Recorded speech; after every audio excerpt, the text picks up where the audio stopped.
What's going on, everybody? Welcome to the 100th episode of the Wrestling Junkies Podcast on Main Event Network. I'm Eric, Mr. Cincinnati Robinson. As always, I am joined by the podcast dad himself, Chris Hoops. Choops, how are you, man? Hey. Cheers to 100, baby. Cheers. Oh, boy, that is like a slushy because it is like 2 degrees over here in Ohio, and that has been in my garage. So, nice slushy beer for a great slushy time with you, buddy. Nice and frosty. I like it. Anyway, thank you guys so much for joining us for this special episode of the Wrestling Junkies Podcast. We're celebrating, again, 100 episodes. We're probably going to say it 100 times during this, but before we get into all of the fun, as always, we want to extend a heartfelt thank you to everybody that has been on our show, guests past and present. Thank you so much for supporting us during this ride. There's too many names to thank. You all know who you are. Yes. I'm still kind of in shock that we're even having this conversation right now. Except for you, Pepper Bottom. You don't get a shout out. Still big time in us. We're at 100 episodes and you still haven't been on. Come on. Now, I'll give him a pass for the first 100, but if we get to 200 and he's not on the show, then, there's going to need to be a real come to Jesus. There's no pass after moment. That. Yeah. But no, Anyway. shout out to Bryce Cannon and Landon Hale for the Yes. for the good videos online for us. We appreciate that, and we're looking forward to keep doing this. It's been Been a hell of a year, a hell of a ride. 100 episodes in. I always say where we started and so where we are now is kind of insane, but Yeah. it's 95 more episodes than you thought. It's been a blast the whole time, and we have big ambitions for 2024. But Yes, we do. As we always say, let's have fun. Let's keep everybody be happy. Let's have fun. Spread the positivity. That's what we're here about. We love wrestling. We want you guys to love wrestling. Also, follow us on the socials. Subscribe to our YouTube. Yes. Tell your friends. Everybody. Let's continue to grow together. Let's keep having fun. Eric, it's been a blast. I'm excited to keep this going. Yeah, absolutely. Who would have thought? I mean, honestly, I didn't think that you'd say yes to this endeavor, but here we are. There's a lot of things I've said yes to you that I didn't think I was going to. God, you really got to find a better way to say that. That's the whole reason I said it, buddy. Anyway, we've got our special 100th episode tonight. We will also be joining the On the Mark podcast for the first ever main event mixer coming up later tonight at 8 o'clock Eastern on YouTube. We will make sure to post that in our socials as well. Join the conversation. We're going to talk some Royal Rumble. We're going to talk a little TNA. We're going to talk a little AEW. We're going to talk a little bit of everything. So, yeah, you ready to get right into it? Dynamite is in the books for the week, and some good stuff came out of it. Let's start with the main event. Samoa Joe and Hook for the AEW World Championship. A damn hard-fought match by Hook. I don't think that anybody expected him to walk out with the world title in this occasion, but star was made, I think. I mean, I think that this was a watershed moment for Hook. What do you say? I think it was a very good match, a very good moment for Hook. What is the thing that we always say with AEW, though? After we have a big debut, we have a big time match, a big time win, a big time loss, star-making performance, blah, yada, yada, yada, yada, yada. What do we always say? Wait and see. Exactly. What's the follow-up? And they have an opportunity with Hook right now where he is red hot. He got a lot of sympathy. He looked fantastic in the match against Joe. Yeah. Make sure you follow this up, guys. Like, you have another great organic talent that is AEW's own, hasn't been anywhere else, and you can kind of put your name on, put your stamp on, and that follow it up pretty well. And I think you got a star. Yeah, this is as close as we've gotten to a Jeff Hardy 2002 kind of moment where he had that ladder match with Taker, where that was kind of his breakout of, okay, here's what we think that he can do as a single star if we give him an opportunity on a big stage. This was very much the same thing, and I knew that you were going to say, hey, we need to wait and see what happens. I do have some ideas on what they can do in the meantime to keep Hook relevant, and to, again, tout that win-loss record and continue to have it be, what it is. Excuse me. First things first, you got to add some stakes to that FTW title. You have to make it relevant. I know that you hate the belt, and that's fine. Hold on. Hear me out. Because we could look at the FTW championship the same as a Ring of Honor Pure championship. Another just a different type of match that we can see for this championship. And there are a lot of guys that, could also benefit from having a specialized division, such as a proposed FTW division that could really enjoy some shine in matches like these. That belt is not going anywhere anytime soon. So if it is going to stay, you might as well try to elevate what's already there. And Kyle also agrees with you that they should get rid of it. Yeah. That's where I'm at. I disagree with you, and I agree with Kyle. Fine. Just get rid of it. You don't need it. You really don't need it. There's no stakes to that title. It doesn't mean anything. It's not even AEW. It's not even AEW or Ring of Honor. It's just this random title that's showing up. You don't need it. It's you just don't need it. You don't need it. Get rid of it. Now's the perfect time to get rid of it. Let him retire it and say, hey, I'm on to bigger and better things. Just put an end to it. No more. No mas. So the question then is, what do you think is bigger and better for Hook? Because we're looking at a babyface Triple Crown champion in Eddie Kingston. We're looking at a babyface international champion in Orange Cassidy. And I don't necessarily think that you want to put Hook on Ring of Honor. I think he's bigger than Ring of Honor right now. So you got the pencil. I've already made my suggestion of beefing up the FTW division. What would you do? You skipped one mid-card title there, Muddy.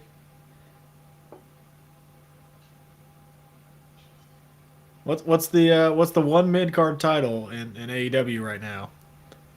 Well, Christian seems a little tied up with Copeland still, though. That's the thing. But that doesn't need the title. But whether we like it or not, it's going to involve the title. So you're saying move into the TNT division. Yes, if that's what you're saying, say that. Yeah. Okay. I don't think the Christian Copeland feud needs the title. There's enough bad blood, enough history there for them to run a feud without, that championship. See what I did there? That championship stake attached to it. It took you 100 episodes. Hey, I did it for you. I did that for you. It doesn't need those stakes. Kind of like what we're saying with, Rock and Roman. It's too personal, and you really don't need a championship to define that feud. You don't need one to define that feud. And what better way to continue to establish Hook than to have him on TV every week defending that title as your TV champion? Just like somebody else did back in the day at ECW when he defended the TV champion all the time. Just do that. And that would be perfect. My only gripe about this match, and it's something very small, and I didn't love it, was him kicking out at one of the Muscle Buster. Yeah, especially because he had already taken quite a bit of offense by that point. So even if you do want to do I'm going to make sure I say the word incredible Hulk type moment, just so that I don't have to worry about resetting that and just be able to power out at one. It didn't do anything for me. No, either. If you would, a near fall would have been fine. I think you still would have got the same pop from the crowd, but I didn't need to kick out at one. I think that kind of, defeats the purpose of that, and kind of makes Joe's finisher look weak, and that's not what you want. Joe didn't look weak at all. Yes, see, yeah, great minds think alike, unlike you, but it's one of those things where it just kind of I think they did it for a pop, and they didn't need to do it because I think the match was structured well enough to do it without. Yeah. You want to talk about Magnum TA coming out at the end? I do. We were gonna get to that. Hangman does come out, saves the day. We see kind of a three-way stare down between Joe, Hangman, Swerve Strickland. Joe looked shook at the end of Dynamite. I didn't expect to see that look on his face so early into his title run. I don't think that that's a bad thing.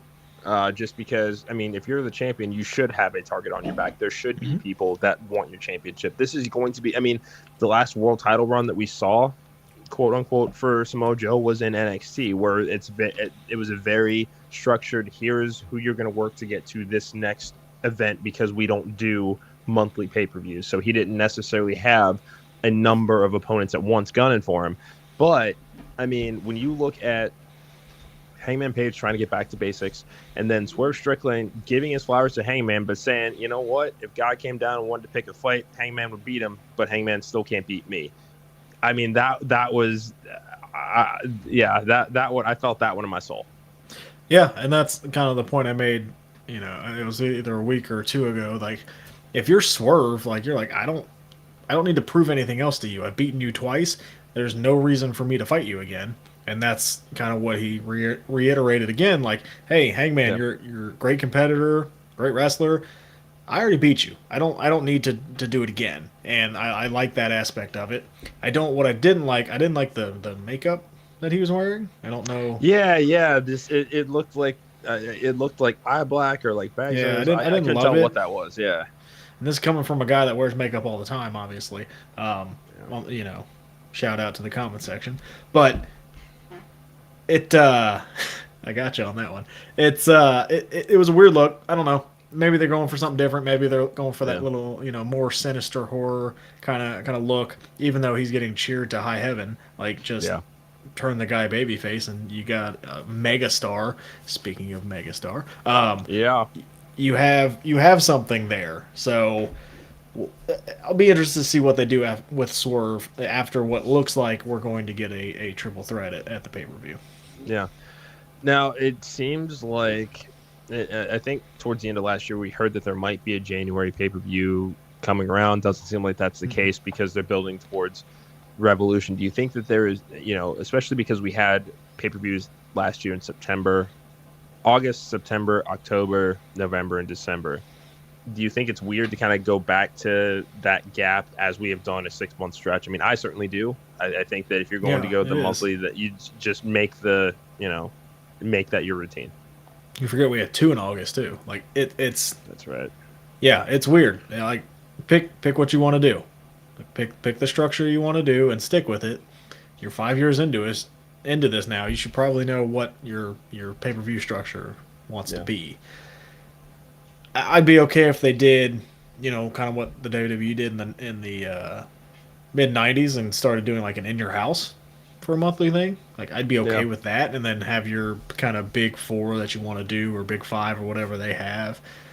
But yeah, like it's like there's what? How many weeks till Revolution? Like 7 or 8 weeks. Yeah, give or take. That's tough to. You're gonna build all the way till then.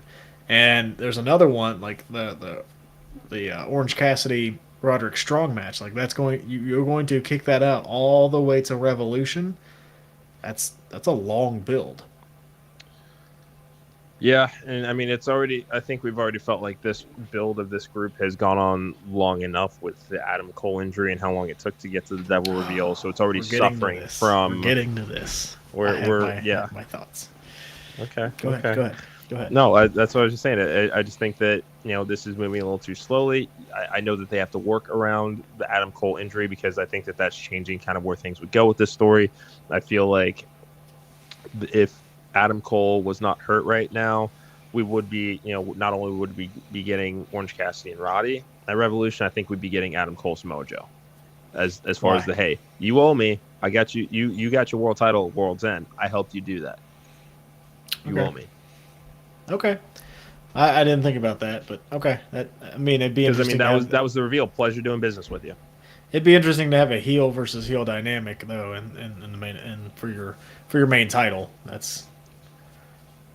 I think if there were 2 guys that could do it, I would trust Samoa Joe and Adam Cole to be able to do it. Okay. All right. Yeah, that's fair. I do like your hat, by the way. The much better group, by the way. Yes. Yeah. I wish they would have come up with. I wish they would have come up with a different name. I hate the name. I just don't like it. It feels like super unoriginal. And then, like you said, they're hampered by the Adam Cole injury. They're now hampered by the MJF injury because we don't know how long he's going to be out. And the whole reason for the Devil was MJF Adam Cole storyline, and neither of them can do anything. And it feels like, man, this whole storyline's a little snake bitten, and this group just feels in limbo when they were supposed to be like taking over AEW, a la Retribution, but they're not there quite yet. But man, like I feel like they don't have any momentum. Yeah, I mean, again, and I think that with World's End, a lot of it was just let's just get to the reveal so we can just get this over with here now. Because I think a lot of us as fans knew this story was boo-fooed the second that Adam Cole landed wrong on his foot back in October. I think we all saw that coming, and now it's just. It's lost a lot of the momentum. I appreciate the fact that they've made an explanation for why they've done what they've done. I like that they've set their intentions of, okay, here are the championships that we're going to go after. But, yeah, it has stalled a bit. And even now, and this is what Kyle's got to say, looks like Roddy is the main focal point for now. But not taking the challenge last night and asking for a match 6 weeks disconnect for sure. I would get that. It's tough. Because before this reveal, Roddy was great. I mean, would you have thought that on WWE TV, Roddy would have a prime spot like he had on AEW? Just being around the world champion, being around Adam Cole, and getting to there's no way that's happening at WWE. So I was thinking, okay, this could be a real cool moment for him. But yeah, I agree with Kyle. I think that this is you could have taken this challenge at Collision or Rampage, something. Just I think in the old WWE, yes. New WWE, I think Roddy may have been a bigger deal with Papa H in charge. So okay. I don't want to say 100% he wouldn't be a major player right now. I don't know if, and like you said, kind of being around the world title picture, but he's not around the world title picture. And he's still working off kind of this comedic gimmick that I want to get. I want to get him back to the Messiah, the backbreaker, and I want him to be serious again. The other thing too, and I don't remember, and I don't know if you'll remember either, but before, was there any devil vignettes before Adam Cole broke his ankle? I don't remember. Not that I recall. Because the first one was when they attacked Jay White. Yeah. And Cole had already hurt himself. Yeah, I don't remember any. No. So why we saw the mask in his locker room? That was about it. But yeah. So why continue with the storyline? Is my question. I almost feel like they could have avoided this. Unless they didn't know, or they didn't think Adam Cole's injury was going to be that bad, which, if you look at the X-rays, it looked pretty bad, and they still kind of went with it anyway. So, again, that's one of those times where maybe you just have to pivot and put something on the shelf and come back to it later and rethink of not a better storyline, but a different storyline than what you originally had, because the pieces that you had in place are now scattered all over the board.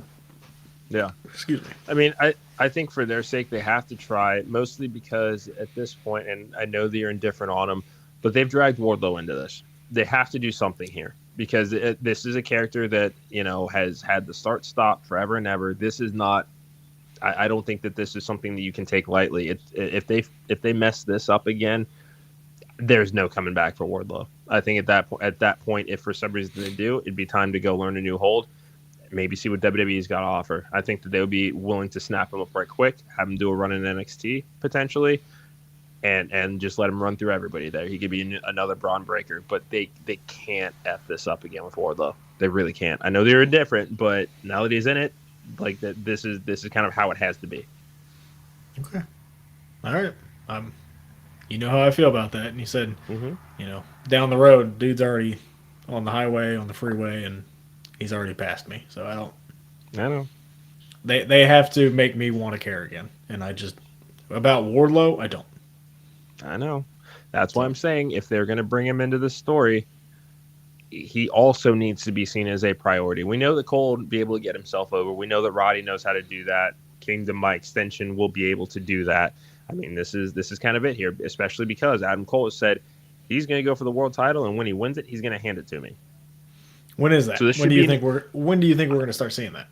I have no idea. I mean, I don't even know that he is. I don't recall seeing him in a match since they have all gotten together. I have not.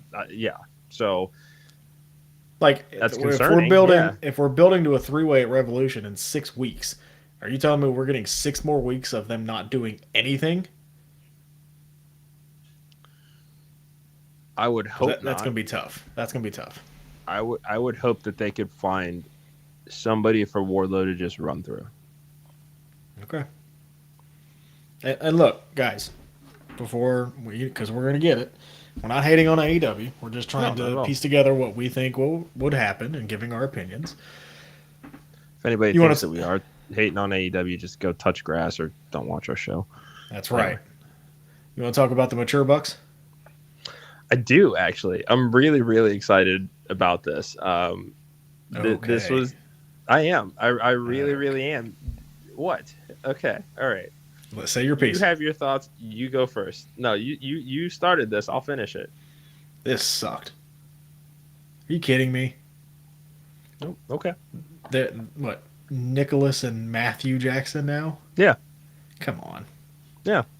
Don't. If they want to go heel, that's fine. Be the cocky heels and all that good stuff. Like the issue with the promo that I had was they want to get rid of all the ex-WWE stars.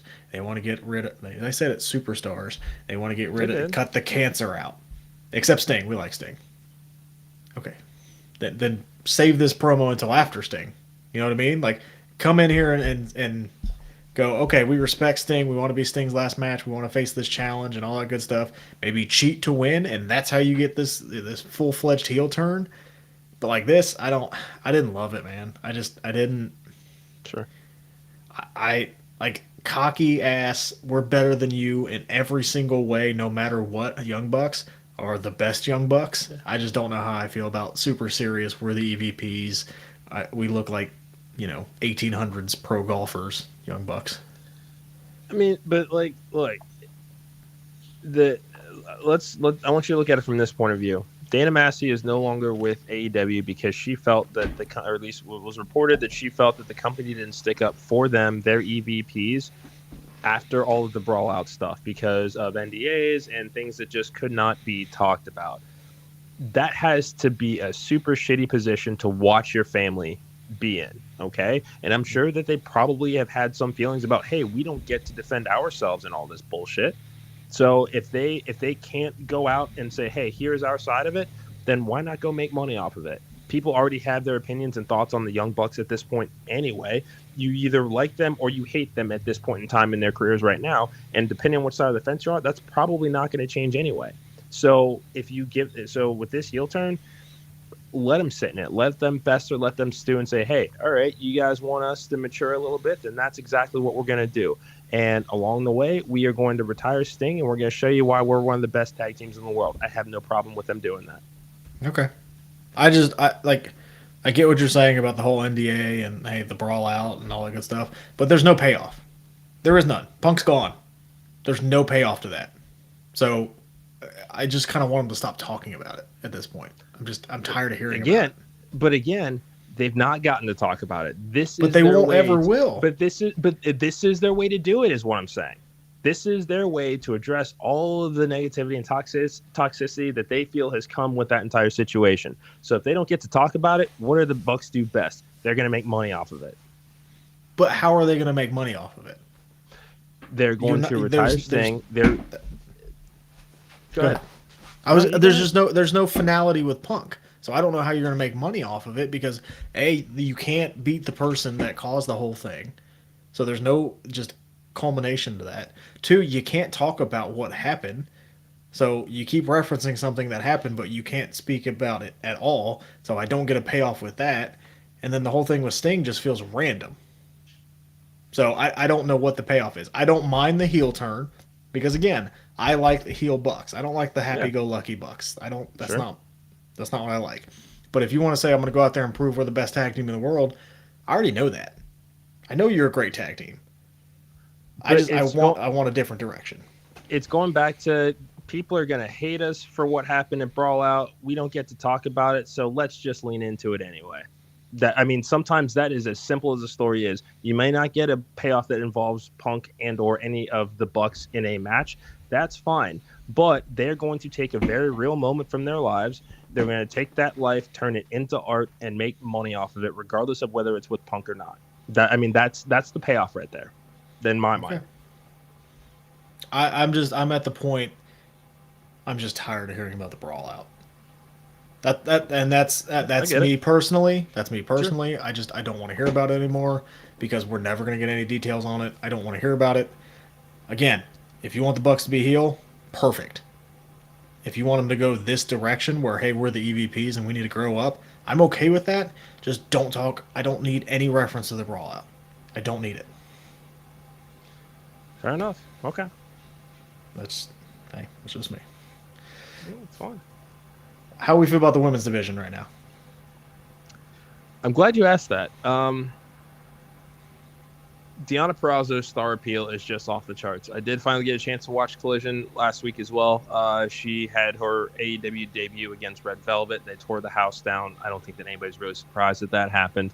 And then followed that up with a win against Anna Jay last night and setting the stage for Deonna versus Toni Storm. Toni on commentary.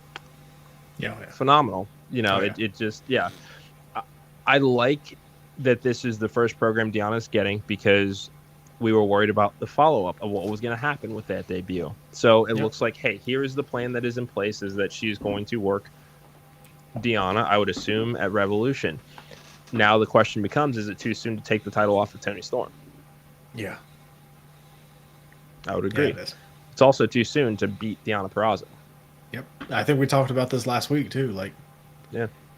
What is it too soon to do that? Is it too soon? But I do like the idea of, hey, I'm a big star free agent. I'm going right for your main title, whether you like it or not. So I do like that aspect of it. And now it's up to them to get a creative way to make them both look good. And the best way to do it is to give them time and let them have a hell of a match. And hopefully not a weird, not a DQ finish, not a blah blah finish, but let them go out there. We saw a Full Gear. Oof. Yeah, let them go out there and just have a hell of a match, and may the better woman win. And that, I think I'd be okay with that.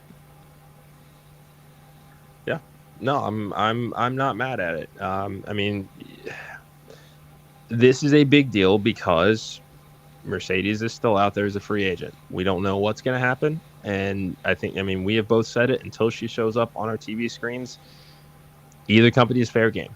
Wherever she lands, she lands. Everybody wins because she will be back on TV and wrestling, in the United States. So I don't know. I would hope that this, if I'm Tony Khan, I'm hoping, okay, if I can book the Virtuosa in a major title program once she debuts, that's got to give some encouragement to Mercedes to want to sign with me over WWE. Yeah, I mean, but you also look at it from the aspect of WWE of, hey, Trinity's coming back. One of your best friends. Bailey's already here. We're about to give her a big push. Oh, remember? I know. I agree. I still think she's showing up at the Rumble. That's just me. Yeah. I mean, there's a very. Sorry. We keep. I was just saying it's been all quiet on the Western Front. So I'm, all of a sudden it was. She's not signing with WWE, and I would expect her on AEW soon. And then that was, 2-3 weeks ago? So yeah. I mean, again, anything can happen in the world of corporate negotiations. So I'm not necessarily going to sweat it one way or the other. I would prefer that she goes back to WWE, but again, as long as she is wrestling again, everybody wins. That's at least it for me. And there's a very Charlotte Flair-sized void that needs to be filled on the road to WrestleMania. She is the one person with the star power that can do that, Yes. And money seems to be a major factor in this decision here. So, I mean, at this point from WWE, with as much money as we have printed with all of our sponsorships and everything that we're doing since the merger closed, write that woman a check for whatever she wants. Bet on black. Right, and what better way to have her come back than to reunite the Boss Glow connection and have them go beat, a Kabuki Warriors for the tag titles at Mania? Boom, I just booked it for you.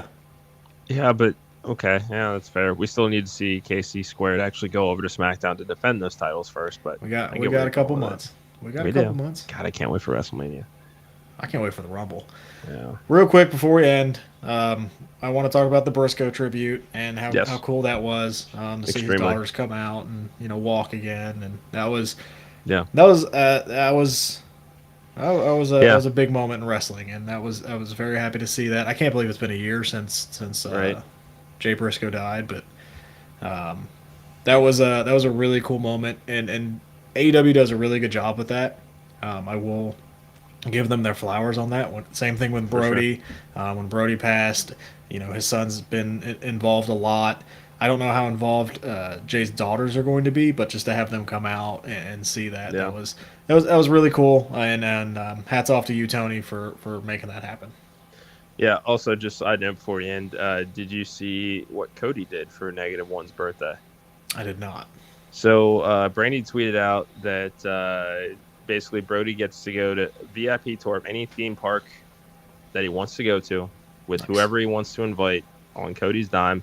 I saw in the picture, I saw Hobbs, I saw Starks, I saw Sammy, a couple of other people, and I forget Brody and Amanda's other son's name, but he was also there. But just a cool, just a heartfelt moment. Yes. And some of those things that you just they can put smiles on your faces in wrestling. And like some things are bigger than wrestling, and yes, a lot of things are bigger than wrestling. Like when stuff like that's happened, when tragedy happens like that, like it's good for the companies to come together. Like I remember they mentioned it on NXT when Jay passed. Like put the swords down and pay respects to the guys that do it. Like I don't need the Tony Khan WWE beef at the moment. Like just pay the respects, have a ceasefire, and let's remember the guys and girls that go out there and do it for us for our entertainment.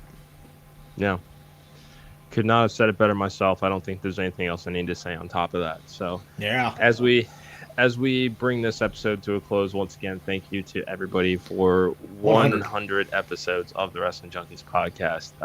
I still kind of have to. I still have to sit and pinch myself, and it's hard to believe that this is where we're at.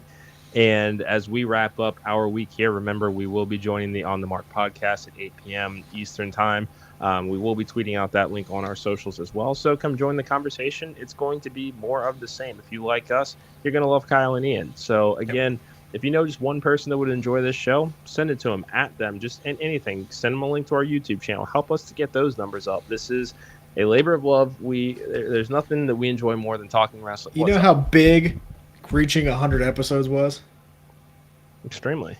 My mom found our page and liked the post. That's how big 100 episodes is. Shout out to you, Mom.